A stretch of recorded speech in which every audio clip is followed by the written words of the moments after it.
La semana pasada estuvimos viendo, ¿no?, los diferentes momentos históricos, sobre todo desde los primeros siglos hasta la Edad Media en la que nos quedamos, ¿no?, y cómo están intentando explicar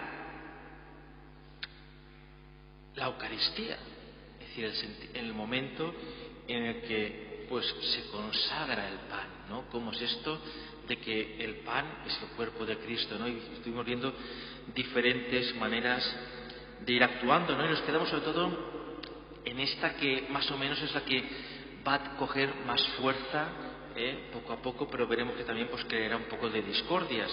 Pero en un principio, sobre todo, esta parte de la transustanciación, ¿no?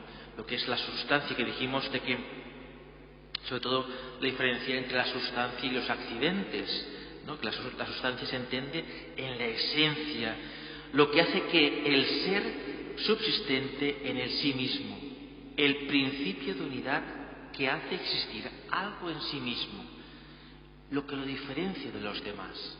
Cada uno de nosotros somos diferentes, no simplemente por nuestro aspecto, por nuestro color de pelo, si es más largo, si somos más altos, si somos más bajos. Esos serían los accidentes. La esencia es lo que hace que cada uno seamos diferentes en sí mismo. La diferencia lo podríamos encontrar entre dos gemelos o mellizos, ¿no?, que son iguales, ¿no? Los vemos iguales, ¿no? Los accidentes son iguales. Nos costará mucho diferenciarlos físicamente, pero que cuando los conoces los sabes diferenciar. Son dos gotas de agua, pero sabes que son diferentes, que son dos personas. Pues eso sería lo que nos hace la diferencia, ¿no? O sea, la sustancia, lo que nos hace diferentes de los demás. Luego están los accidentes, ¿no? Si somos más altos, si somos más bajos, si más guapos, menos guapos, pues el color de pelo. Esos serían un poco los accidentes, lo que vemos en esa manera. Y que pues ya salió, ¿no?, sobre todo sobre el año, pues en el año ya 1140, que se hablará de la transustanciación, ¿no?, en cuanto significa la transmutación o el cambio de una sustancia en otra sustancia de tipo superior, ¿no? Porque nosotros lo comprobamos.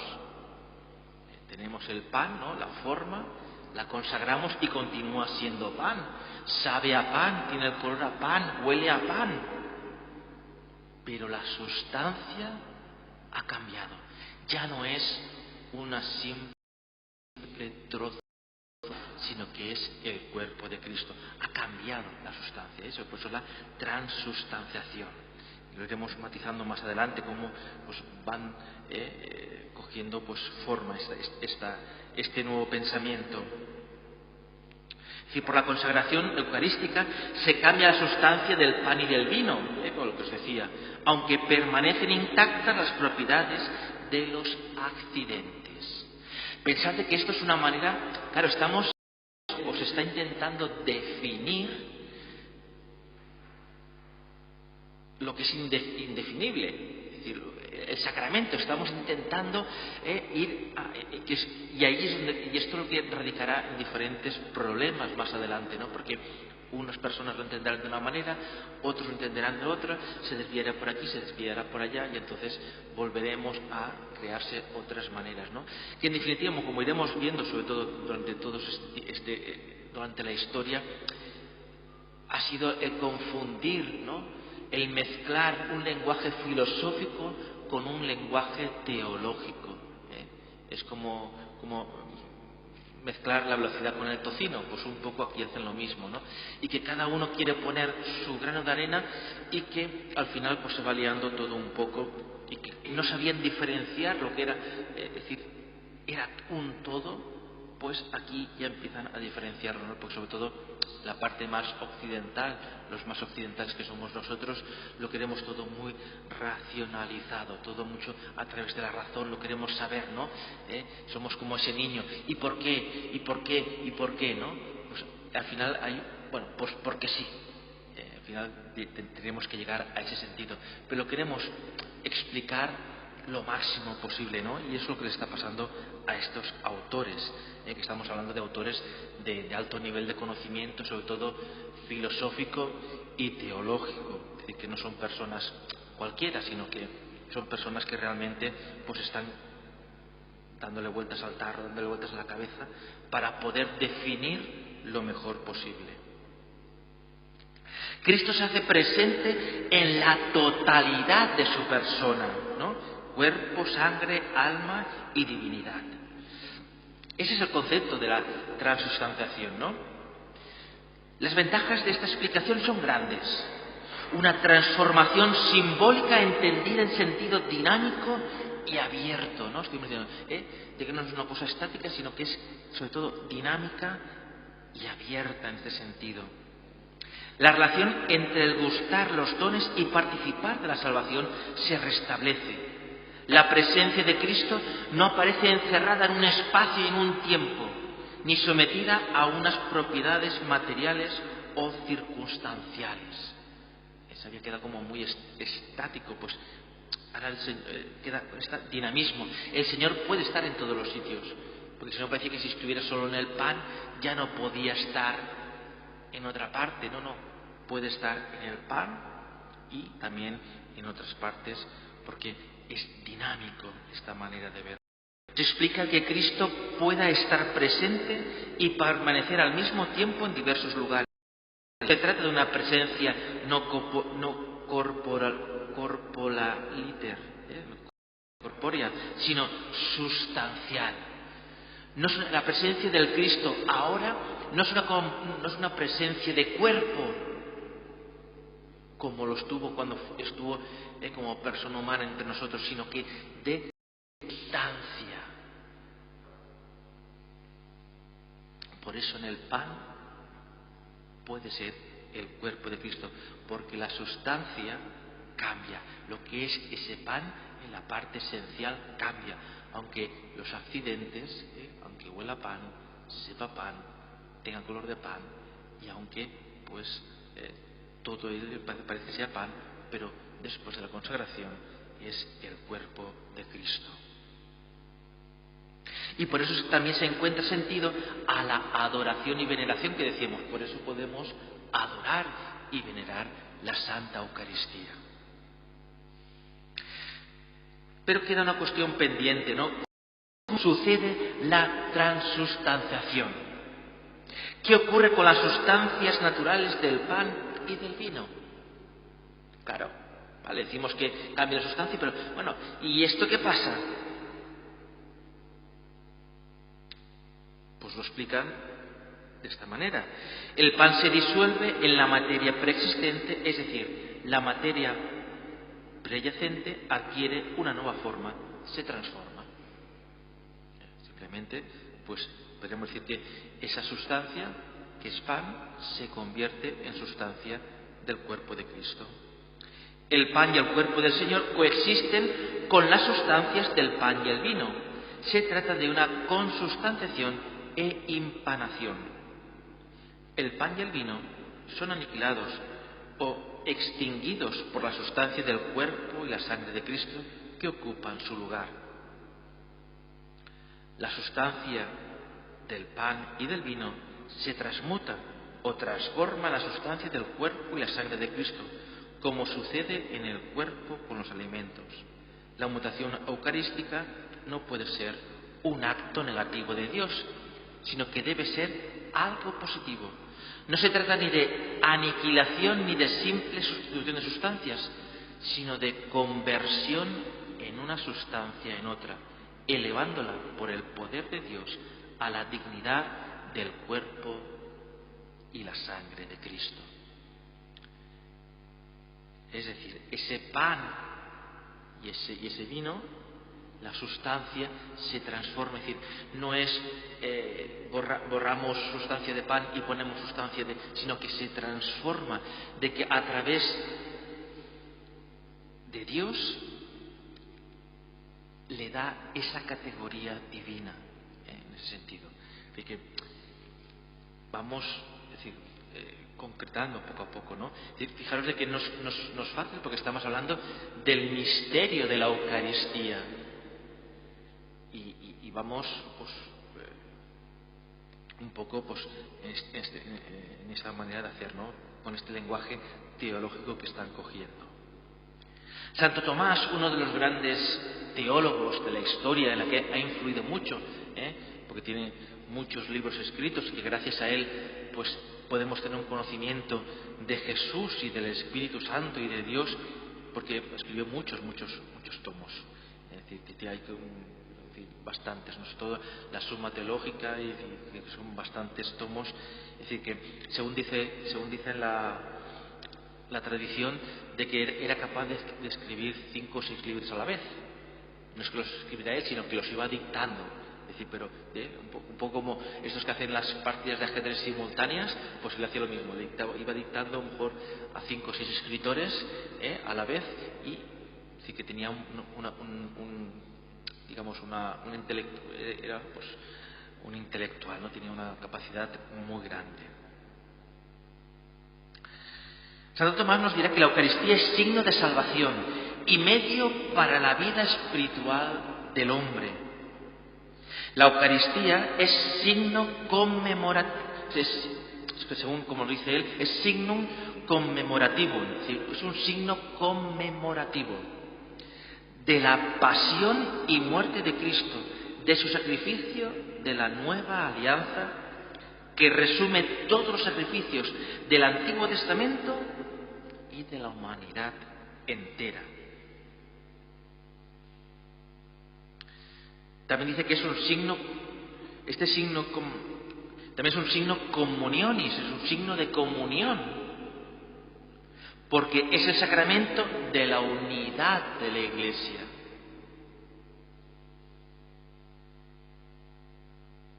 La Eucaristía también es signo prefigurativo.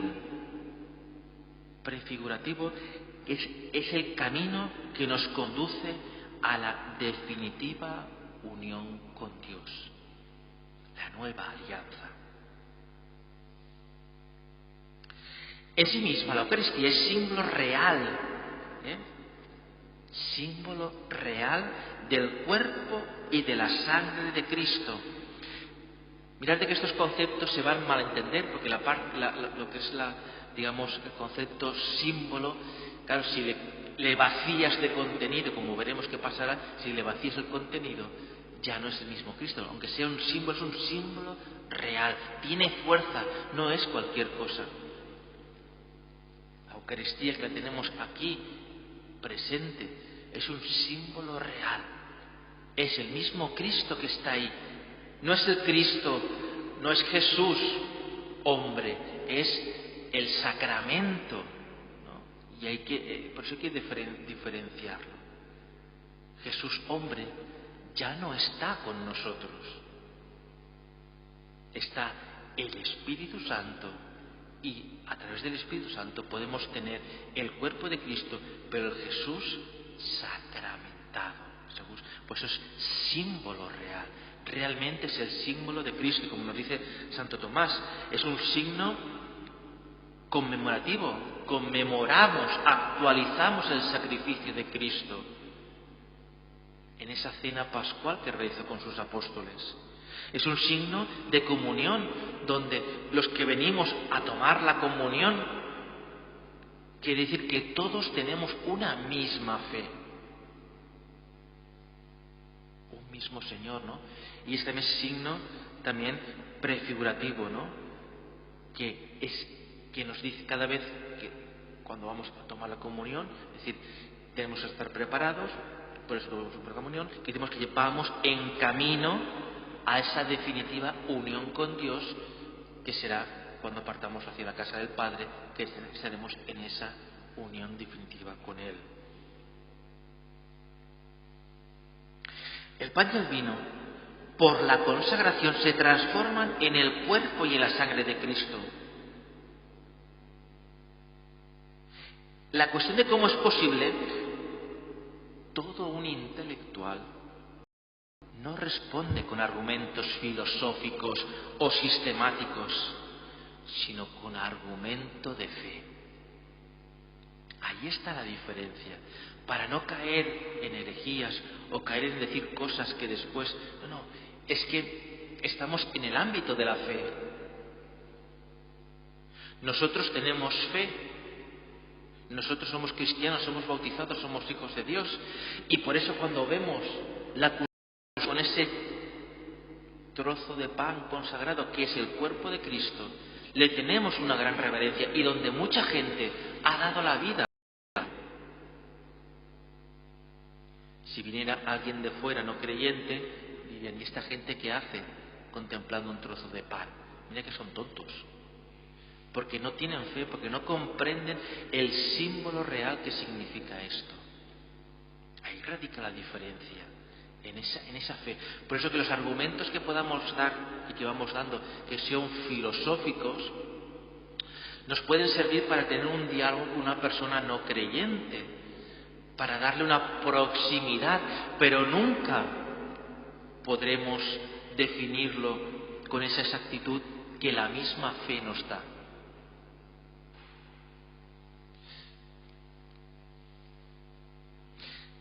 Nos dirá que la Eucaristía es sacramento de gracia, una gracia eficaz que depende del mismo Cristo, no depende de nosotros. Es una fe, una gracia eficaz que depende del mismo Cristo. Acordaos, esto es mi cuerpo, haced esto en memoria mía. Son palabras del mismo Jesús. La Eucaristía es también verdadero sacrificio.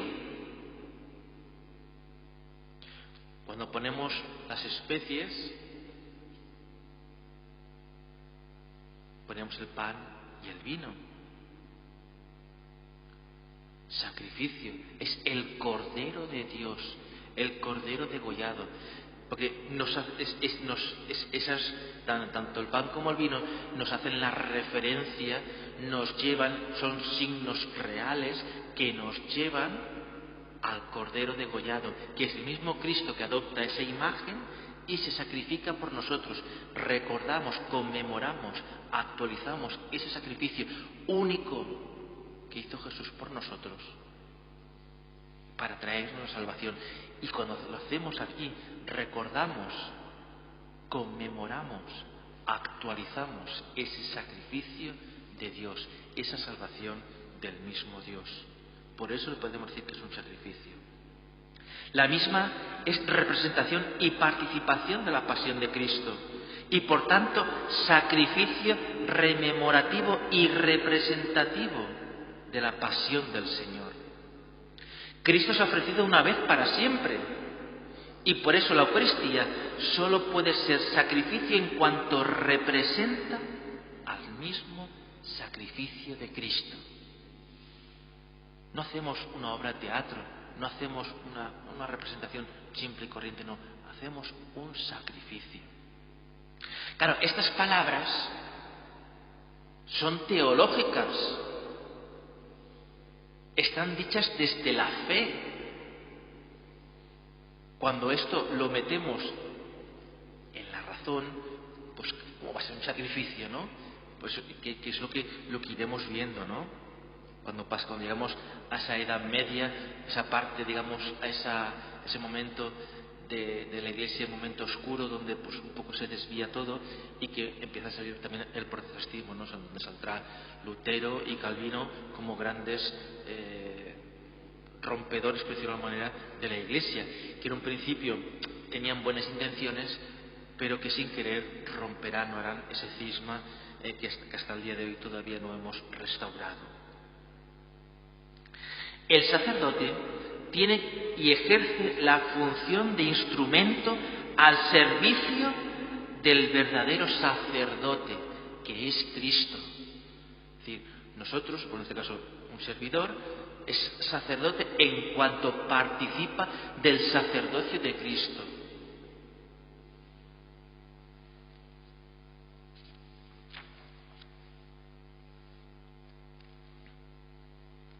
Pensad que todos estos momentos, durante toda la historia que vamos repasando, pasan muchas cosas más. Lo que pasa es que nos estamos centrando sobre todo en la parte más eucarística.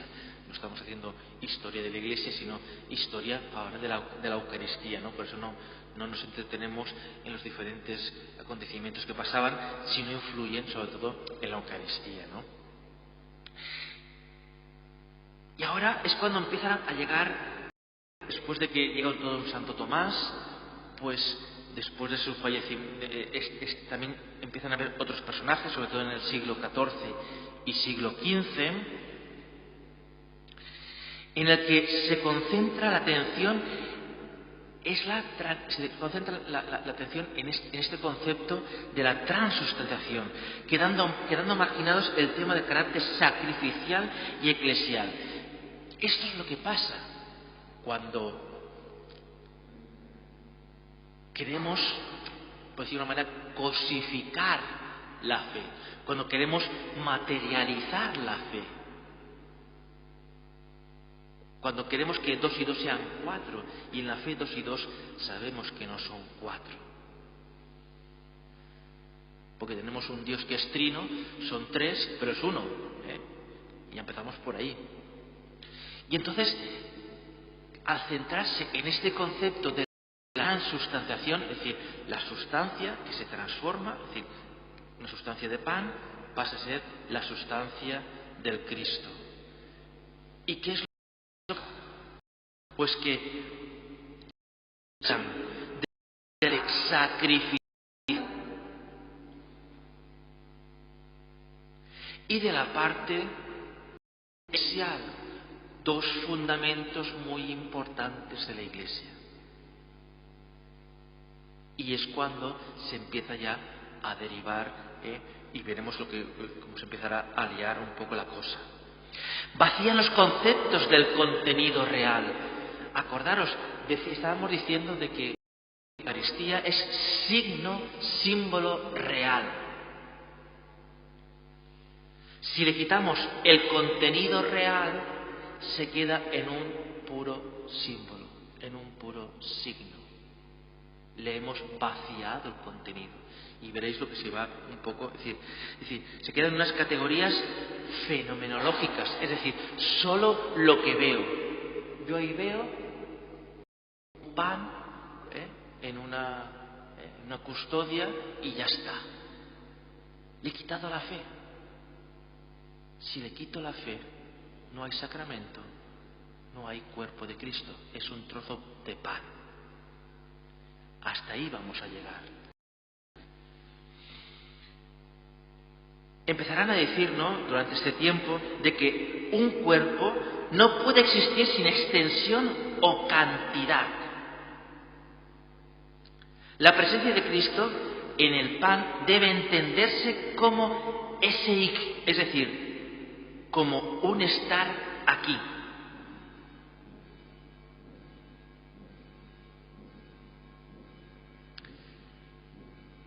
Es decir, concentrado en la figura del pan.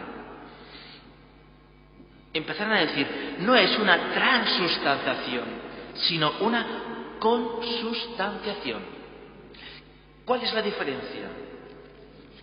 Aunque yo lo diré más antes, pero la transustanciación quiere decir que la sustancia, se muta, se transforma, y lo que es pan, la esencia de pan, pasa a ser esencia del cuerpo de Cristo. Que los accidentes, aunque sepa pan, en forma de pan, sepa pan, aunque a primera vista, mis ojos, mi olfato, mis sentidos, es un pan, pero mi fe, porque lo he visto, pasa a ser el cuerpo de Cristo. O porque me lo dice, a lo mejor no lo he visto, pero sí, yo, a través de la fe, me lo creo. La consustanciación quiere decir de que la sustancia no cambia. Está la sustancia de pan y la sustancia del cuerpo de Cristo, que conviven. Continúa siendo pan, pero también está el cuerpo de Cristo. Hay 2 sustancias, pues eso es consustanciación. Están las 2 sustancias en el mismo sitio. Mira, esa es la diferencia, muy simplificada, para que lo entendáis. luego me escuchara se tiraría de los pelos, pero bueno, para que se entienda de una manera muy simple. Y ya diciendo que el cambio de la sustancia de pan y del vino es compatible con la permanencia,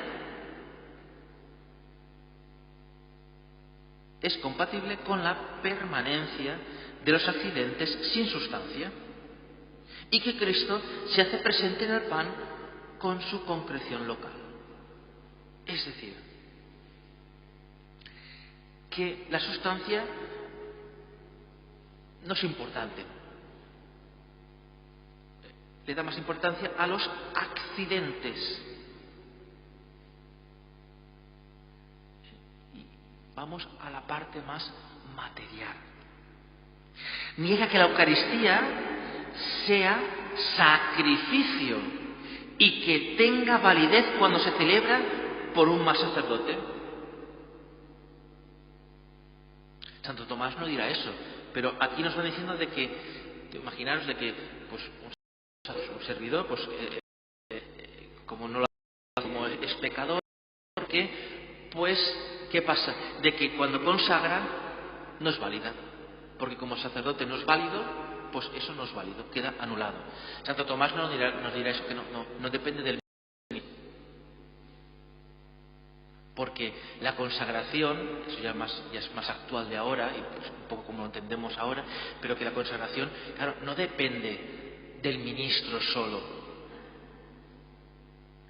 es toda la asamblea reunida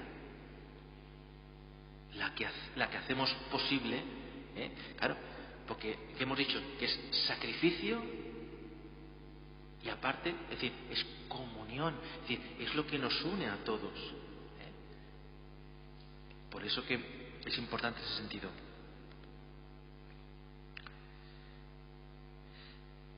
Y entonces rechaza la adoración de la Eucaristía, ¿no? Porque autores que van a decir que rechazan la adoración a la Eucaristía, cosa que el Concilio de Constanza en 1415 condenó estos y otros errores. Es decir, que ya vemos que darle al símbolo, quitarle la fuerza de su contenido, que es la parte espiritual, al ponerle solo la parte material, es decir, empezamos a decir que claro, de que esto pues no es lo que tiene que ser. Llega sobre todo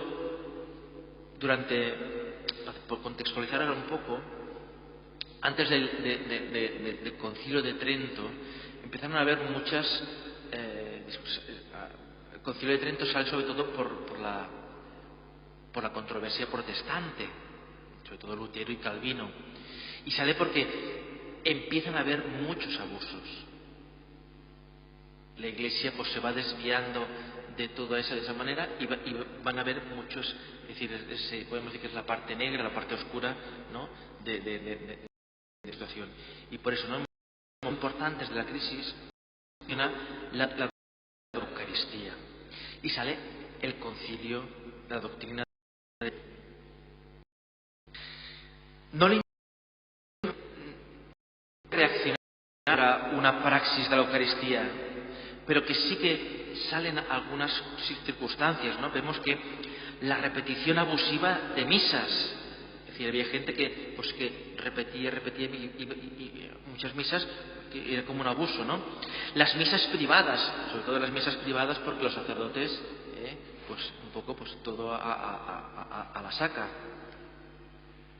La falsa la distancia del pueblo, pensar de que las misas eran todas en latín. La gente ya no habla latín, se está perdiendo. Y es cuando salen las diferentes devociones que todavía a día de hoy se mantienen.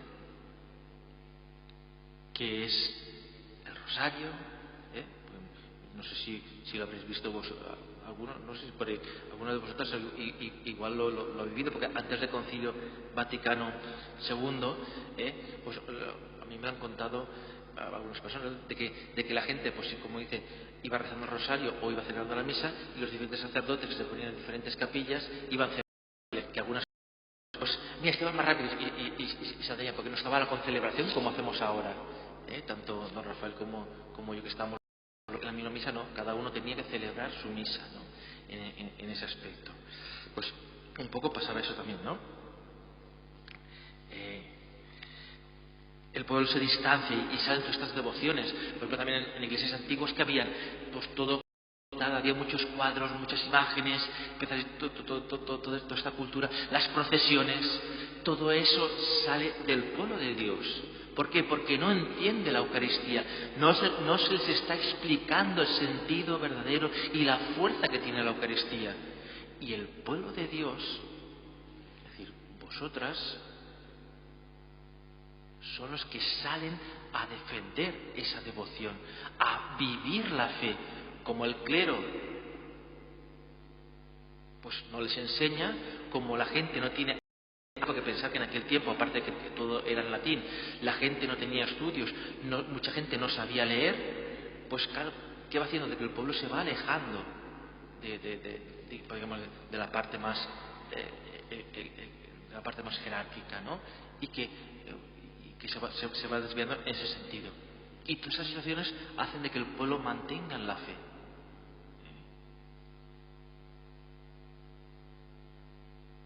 La avaricia y simonía de muchos sacerdotes, y de sacerdotes, pues, bueno, eran sacerdotes pero vivían como vivían. Si no hace falta que dé muchas explicaciones, porque como esto es lo que más, como esto da morbo, pues esto es lo que más la gente pues sabe, ¿no? Sí, porque yo estoy hace más de 500 años que ya se corrigió en su momento, ¿no? La falsa interpretación de los frutos y bienes de la misa, las explicaciones alegóricas, la misa en sufragio por los vivos y los difuntos, tampoco se hacía, las supersticiones y respectos a la Sagrada Hostia y la adoración, la explotación cultural del pueblo, es decir, que empiezan a haber muchas desviaciones. Y el mismo Trento se opuso a las misas privadas e intentó corregir estos abusos, aun sin lograrlo en muchos casos. Empieza ya, porque nunca sabía, hacía mucho tiempo que tampoco habían concilios, no se estudiaba, porque como no había problemas, pero hasta que se empieza a haber abusos, ¿no? Sobre todo por las bulas, por todo se cobraba, por todo empieza a haber pues un poco, en este sentido, tener la necesidad de corregirlo. Y el Concilio de Trento intentará corregir estas situaciones, pero siempre desde un punto de vista teológico.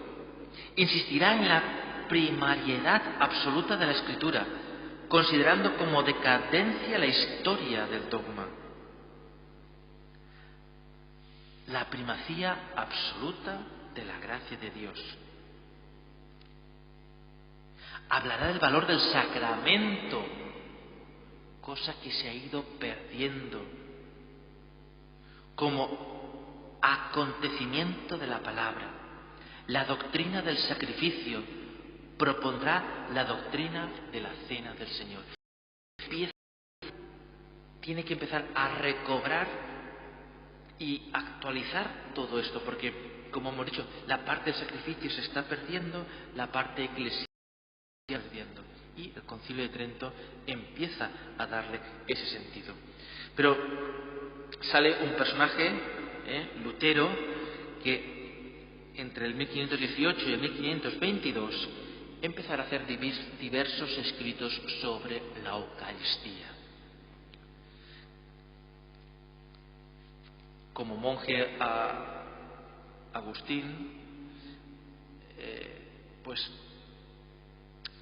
él está viendo unas circunstancias, ¿no? Y que pues le hace remover, pero que se queda solo en la parte visual, la parte más material, y por eso irá de su intención. Yo por lo menos, como lo entiendo yo, y creo que él quiso pues hacer una reforma, ¿no? Porque habían abusos, ¿no? Es decir, aparecía un cierto desprecio al uso de ella, de la Eucaristía que se hacía en la Iglesia. Se ha perdido el sentido de la Eucaristía, y que por eso es como un acto de protesta, por eso lo de protestantes, como un acto de protesta, pero se pasará 3 pueblos y creará, no sé si queriendo o sin querer, creará un cisma donde se romperá la Iglesia y donde hasta el momento pues nos mantenemos separados. Lutero irá diciendo, respecto a la presencia real de Cristo en la Eucaristía, Lutero afirma que, al contrario de lo que hará Calvino, de que la presencia real de Cristo en el pan y en el vino es Dios mismo, que cumple su promesa y en cuyas palabras debemos confiar. Sí que cree en la presencia, pero lo va matizando. Niega la doctrina de la transustanciación.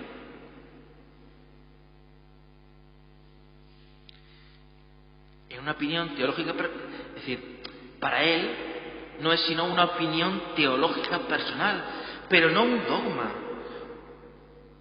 una visión más fenomenalista, y debido a su defensa de la Eucaristía, con acontecimiento convivial, se inclina por la consustanciación. Está viendo esos abusos que hay, ¿no?, sobre todo de la Iglesia, y que como nos estamos metiendo, ¿no?, en estos conceptos filosóficos, claro, él lo de la transustanciación no lo ve claro y se decanta más por la parte de la consustanciación. ¿Por qué? Porque es este argumento más nominalista, es decir, más materialista, le convence más. Porque ¿qué es lo que vemos? ¿Qué es lo que olemos? ¿Qué es lo que tocamos? Es decir, y pues se decanta por esa parte, ¿no? Y dirá, Cristo está presente mientras dura la celebración, pero no permanece su presencia, de modo que no tiene sentido la adoración. Para Lutero, el tener el Santísimo aquí no tiene sentido, porque el pan, es decir, fijaros, nos va a chocar, es decir, pero fijaros lo que sería, pues, hacemos la misa, consagramos el pan, repartimos la comunión, todo muy bien, se acaba la misa, pues ese pan a la sacristía. No hace falta tener el Santísimo. Por cada celebración, la presencia de Cristo ya no está en ese pan. Es decir, que podemos volver a consagrar un pan que ya hemos consagrado antes. Nosotros los católicos mantenemos, y es lo que dirá el Concilio de Trento, porque se mantiene en la transustanciación, una vez, que esa es la diferencia que hay de la transustanciación con la consustanciación.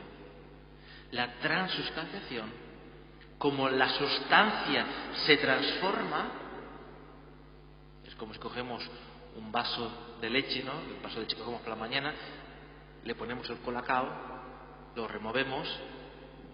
No, es que como no me lo voy a beber, se para el colacao y la leche la meto a la nevera en el pote de colacao. ¿Verdad que no lo podremos hacer ya? Pues la consustanciación sería, la transustanciación sería eso, la mezcla. La consustanciación, es decir, son dos sustancias que están en el mismo sitio, que comparten, pero una vez acabado, en ese sentido. Un poco, esa sería la diferencia, ¿no? Y este es el gran debate, ¿no?, que hay ahora. Calvino, como ya veremos la semana que viene, irá más lejos, ya no lo dejará como ya no habrá, digamos, ni transustanciación ni consustanciación, sino que se queda en un símbolo vacío. Es un recordatorio, algo que se hizo en su momento, que en parte tiene razón, un único sacrificio y que ya no se puede realizar más. Por eso el pan es pan y lo que hacemos pues es como una representación y poca cosa más. Pero es por eso que Calvino va un paso más allá. Pues ya la semana que viene continuaremos con estas reflexiones y vamos viendo cómo, pues, es decir, veis un poco por dónde va, qué es lo que hace Lutero, desde donde rompe. El concilio intentará un poco que Lutero entre en razón, pero no lo conseguirá, Y entonces es cuando saldrán los protestantes y los católicos.